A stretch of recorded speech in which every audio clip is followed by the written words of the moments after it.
I am a Mocha Mom, and I am back to tell you what I did to get myself out of the bed and do my first workout in about 3 months.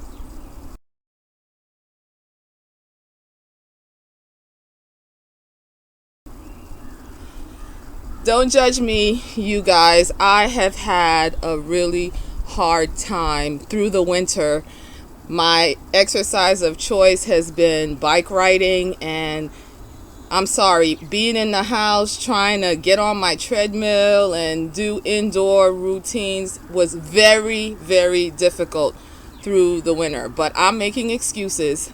My main problem is the fact that I injured my knees several years ago, and so getting them back to strength, I injured them running, has been really difficult. And when they get really bad, I literally can't walk. So I have been kind of anxious about some of the aggressive programs that are out there with all that jumping and squatting and lunging. All these things are very difficult for my knees. Bike riding hasn't been as tough, but in the winter, I'm not going. I know people wear the proper clothes and go out there, but the cold also bothers my knees, so I'm not going out there in the winter. So as a result, I have packed on about 15 pounds that I would like to lose. So this little thing right here has really encouraged me. My brother is a doctor, and he's also struggled with his knees. I don't know if he had the same kind of injury that I did, but he really encouraged me when I was complaining about not being able to exercise the way I want to exercise. He really encouraged me to get this knee strap, and what it does is it holds your patella in place so that it doesn't slip, and and you have the strength that you need. I am using this while I'm exercising, along with doing a knee program that strengthens my ankles and my hips and everything, because all of these things work together in order for your knee to do what it's supposed to do. But what I'm on here for is accountability. What I have discovered in the past is that it helps if someone is holding you accountable to your exercise program. And through me trying to close my diastasis and everything like that, I feel like you guys have been a good source of accountability for me, because I want to be able to come on here and tell you guys that I have done it. But the number one thing that helped me get out of the bed this morning, I kept waiting, to eat the right thing or do the right stretch routine so that I could get a good night's sleep, so that when I wake up in the morning, boom, I feel good. I want to exercise. I feel ready to exercise. That never, ever happened. This morning when I woke up, I still did not feel like exercising. And so one thing that stops us is waiting to want to do it. So I didn't want to do it, but I want to lose the weight and I want to feel better. I want to feel more energetic.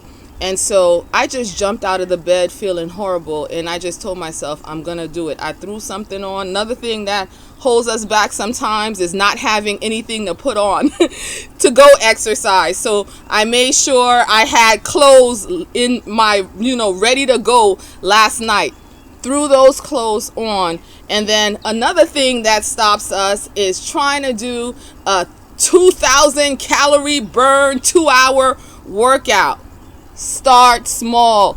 Do not despise small beginnings, as the Bible says. I don't know if this is upside down, but I burned all of 283 calories on my workout, this morning. And in the past, that would have been really discouraging to me, because I usually shoot for, anything from 700. If I could hit 1,000, that's wonderful, but in that range. So this to me is not a real workout, but for someone who hasn't exercised in a really long time, it's a good start, because I have found results from consistency. It's not because you did 1,000 calorie burn one day and then sat your butt down for like a week and then do another 1,000 calorie burn that you're going to get somewhere. It's just a consistent routine of exercising every day. So, this is where I started. I plan to do better tomorrow and then again and again and again. And one thing that I do is I try to exercise every day, realizing that there will be days when I won't make it. And in that way, I've been successful to make sure that I exercise a minimum of 4 to 5 times every week.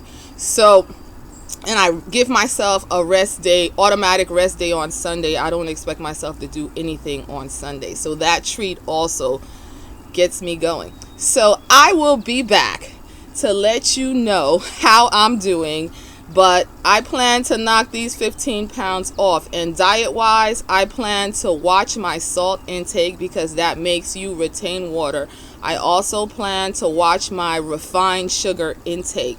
That just packs on the empty calories and makes my mood go up and down and here and there and everywhere. And I'm even watching things like maple syrup, which 100% real pure maple syrup, which is supposed to be better for you.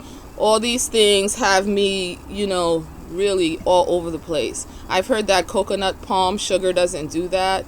I'm thinking about picking something up today when I go work out.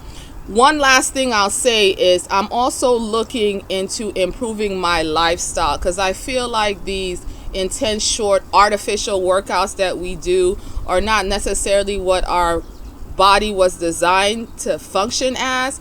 And so I try to do things like when I go places, I live in a place where you don't really have to walk anywhere. You pull up into the parking lot right outside your building. So what I tend to do is try to park as far as I can in the parking lot and walk. My kids love me for this. I park far and I walk. And another thing I try to do is don't sit down. If you're in a situation, I'm homeschooling my kids, I'm always sitting next to some kid at a computer. I try to make sure I stand up some of the times when I'm explaining things to them, or I make a point of going up and down the stairs often. After lunch we take a walk. Since we're homeschooling, we just walk through the neighborhood, go into another development, keep walking, walk as much as we can for an hour and come back.